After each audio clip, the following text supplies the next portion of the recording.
Hello, Internet, and welcome to my live reaction for Eden Zero, Chapter 91. When we last left our heroes, we had Sister turn the tables on Daichi in their little BDSM fight, leading to the second of the Element Four to be defeated. Meanwhile, with Team Rebecca, they found Lobelia, but there are a couple discrepancies between Lobelia 29 and Lobelia 30, which then leads to Sabir being in Drakken's base, which is weird. So yeah, let's jump right on in. We have another in-depth character file, this time for Pino. Name, EM Pino. Powers, EMPs. Likes Master Shiki, dislikes bullies. Attack, 1 star, rip. Defense, 1 star, rip. Marksmanship, 1 star, triple rip. Ether power, 2 stars, a little bit there. Intelligence, 4 stars. A little bit of a biased source here, Pino. Rabbit, question mark? 3 stars. An anti-mech android. My EMP will short-circuit every machine in range, but it shuts down Master Shiki's ether gear and Mr. Happy too. My memory is damaged, so I don't know what I was made for, but I want to become human. Alright, so we open with Sylph, which makes sense because the chapter is titled Homura vs. Sylph. So the Homura-Sylph fight is still continuing. Homura is kind of blown back by, the winds surrounding Sylph. I see how your wind operates. It will have no effect on my sword. And Homura gets ready for another clash. And Sylph's little, hair clip turns to a smile. As we see a whole bunch of, motorcycles and rocks and wine bottles and shit all get caught up in Sylph's winds. All kinds of shit are now in there. The wind pulled in all the surrounding objects. And Sylph's little hair clip turns into, a devilish grin. And everything starts falling down on Homura. But she jumps back, everything falls in front of her, she barely gets out of the way. Continues dodging left and right from all the rubble. Now her back's against the wall as this, spear thing is, rushing towards her. But she jumps out of the way just in time, back, through a window where the pillar, kind of skewered. And it looks like she's back in, the diner, the club, where she fought Sylph back in World 29. What is this place? Which is also another weird point of difference between 29 and 30, in that in World 29, the dance theater was empty. The club was empty. No, the club was, full of people. But now it's empty. I don't know, it's kind of weird. Anyway. Also, Sylph has just kind of showed up there on the pole. It's a dance theater, but there are no audience or dancers, thanks to you and your friends. And then we check back in on the team in Drakken's building. We can hide here for now. I helped with the construction of this building. If I remember right, there are no security cameras in this room. So yeah, Sabir is just kind of here now, and he's rescued Lobelia. So that's one part of their plan done. And Pino is, of course, still terrified of Sabir. Shiki, we also see, is still kind of, mistrusting of him. Neither of them have had the experience with Sabir they would have in World 29, so that kind of makes sense. Anyway, Lobelia is kind of, huffing and puffing. I want to know exactly what is going on. And Rebecca looks at her. We'll explain everything later, so can we turn down the volume a little, please? And Weisz kind of looks down, Sabir, and Sabir looks at him. So, what happened to your hair? The Weisz I knew kept his rockabilly due to middle age. And Weisz is kind of angry about that. Oh, I get it. You've seen our times, Weisz, how his hair was thinning. No, just the current style, okay? Isn't that the same hair he had 50 years ago? I didn't think he had changed his hair up. Unless I'm deeply mistaken. But I think he's always had that hair, hasn't he? I'm about 90% sure. Hold on, I just fucking went back to chapter 5, his first appearance. Oh no, actually his hair was not spiky back then. Yeah, it was kind of, flat and then just had a little extra bit. Alright, I completely forgot about that. Anyway, sorry about that tangent. My ADHD meds wore off hours ago, and I'm still kind of on the high from that Fire Force chapter, so I'm all over the place right now. Anyway, forget about me. What are you doing here? You kids are all over the news these days, so I was watching and I saw a face I know. I can't just sit back when an old friend's in trouble. So I guess that explains what's up with Severe 30. It still doesn't answer what's up with Lobelia. But Shiki's still mad. You jerk. Don't you remember what you did to Pino? And Weisz turns back to him. Drop it. That wasn't the same Sabir. And Sabir looks up at Weisz. Mind if I ask you what time you came from? And Weisz looks down at him. And then I guess some more time passes and Weisz explains everything. We see the passing of time with the chirping of the old bird. I see. Right in the middle of our falling out. I guess you would have mixed feelings about seeing me then. And Weisz looked at him. It doesn't bother me. About 50 years ago, we teamed up to pull all kinds of mischief back then. And Happy asks, you used to be friends? Yeah, but we had a falling out over a minor disagreement. And Weisz looks at him. Minor disagreement? In my history, we patched up our differences long ago, but at a very heavy cost. And Weisz looks at him confused. You stole money from our gang. You mean the case that had Pino inside it? I don't know about the new history, but in my history it was full of money. Money that belonged to DJ Zombie. Okay. DJ Zombie? And she has an image of a zombie DJ. Seriously? Yeah, you thought you were stealing from me, but the money really was DJ Zombie's. Who would have such a scary name? That's, Moscow. I'm kind of curious. Oh, wait a fucking second. I was about to ask, what's the point of all this? Right? Why spend all this time, especially in a chapter titled Homura vs. Sylph, on the differences between, the Alpha timeline, Sabir and Weisz incident, and the Beta timeline, right? But DJ Zombie, think back to one of the nicknames Noah told us about Drakken a few chapters ago, being Undead Joe, or Joe the Undead, or whatever it is. I think DJ Zombie might be Drakken.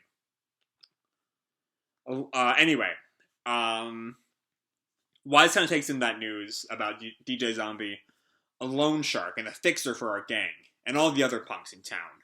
I never met him, but he was a big deal. His name alone spooked everybody from our generation.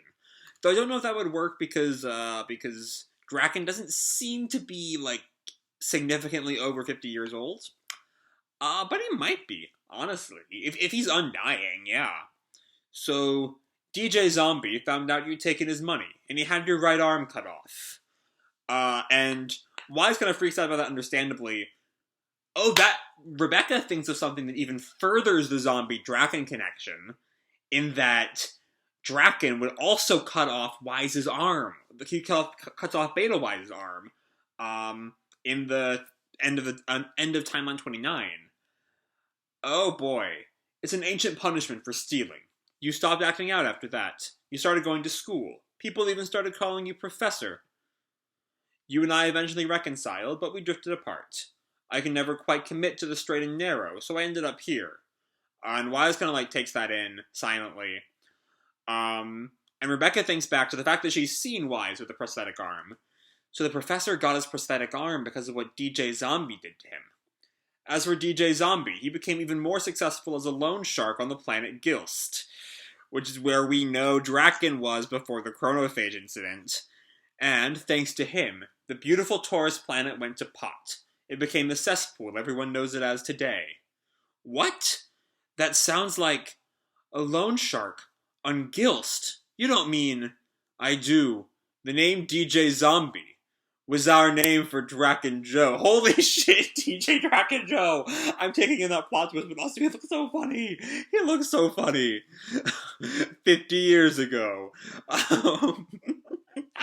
It was the ponytail and the headphones and the hoodie.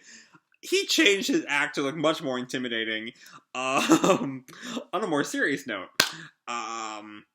he has not aged in 50 years. No. Oh, also DJ Drakken Joe. How is that not the first thing I thought about? Dumbass.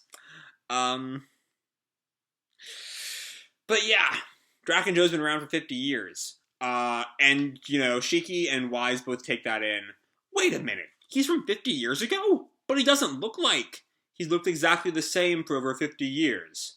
That's how he got the name Zombie. People thought it was creepy that he never aged. Drakken Joe Zombie. And Rebecca flashes back, of course, to what Noah said about him being undead. I hear his real age is more than 200 years. And Lobelia, having no idea the gravity of the situation, just kind of chuckles. So some grandpa's trying to fit in with the kids? Gross. I accidentally clicked on the Discord ad at the bottom of the page. That's my bad. Anyway, back to the chapter. That's an awfully long time to live. And Pino responds, even with our current medical technology, it's nearly impossible to extend a life to more than 200 years. Rebecca thinks to herself, I wonder if that means Drakken wants my power so he can go back to his young self. What do you mean? My power lets me go back to being my past self, but with all my future memories, right? In other words, whenever I go back in time, my body gets that much younger. But he doesn't age, so why would he need to get younger? That's the thing. So also that brings up some other questions too, though, because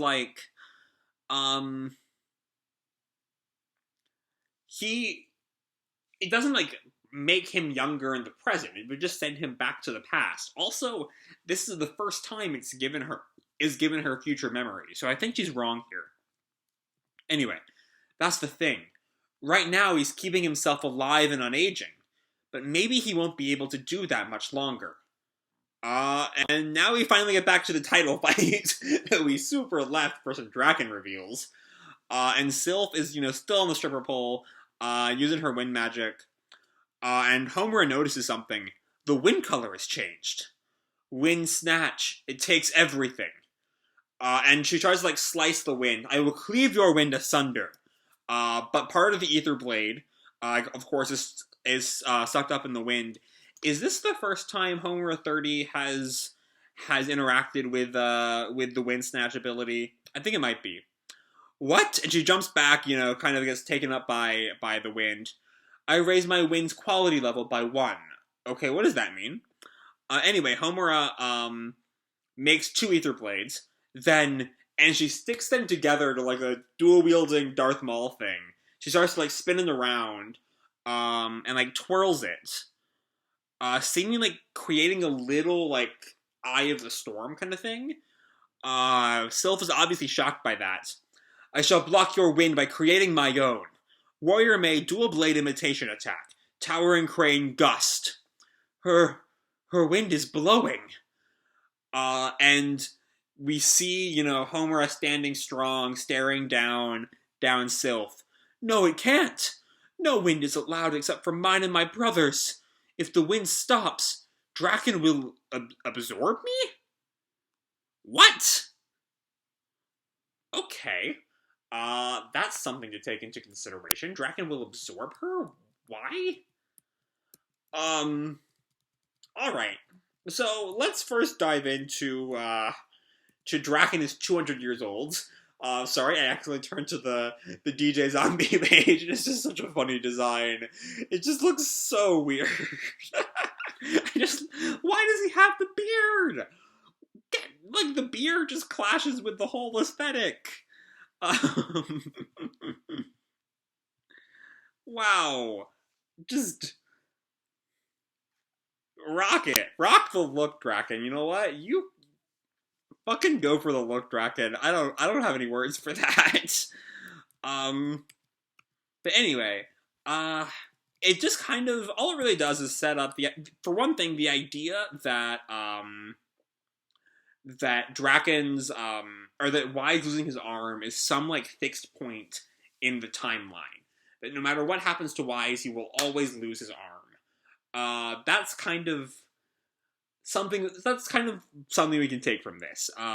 Whether to Drakken Joe. So I reckon that Weisz will lose his arm again before this arc is over. That's kind of my bet.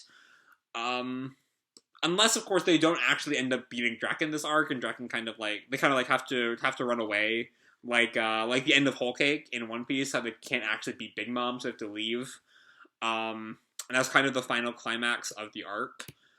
Also, speaking of One Piece, here's a big bet. I think this arc is going to end on chapter 100.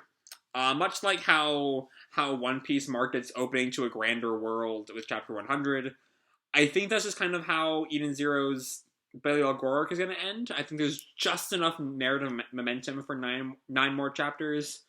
9 more chapters. That's a random thought because I'm off my meds and still kind of dealing with the twin ridiculousness of the new Fire Force chapter and Drakken's TJ outfit. What the hell? Anyway, then there's the actual title fight, which doesn't really do a whole lot. It's just kind of there. But you know, it does leave up what exactly absorbing Drakken will absorb her is a weird word choice that I imagine we're going to get more understanding of next chapter. But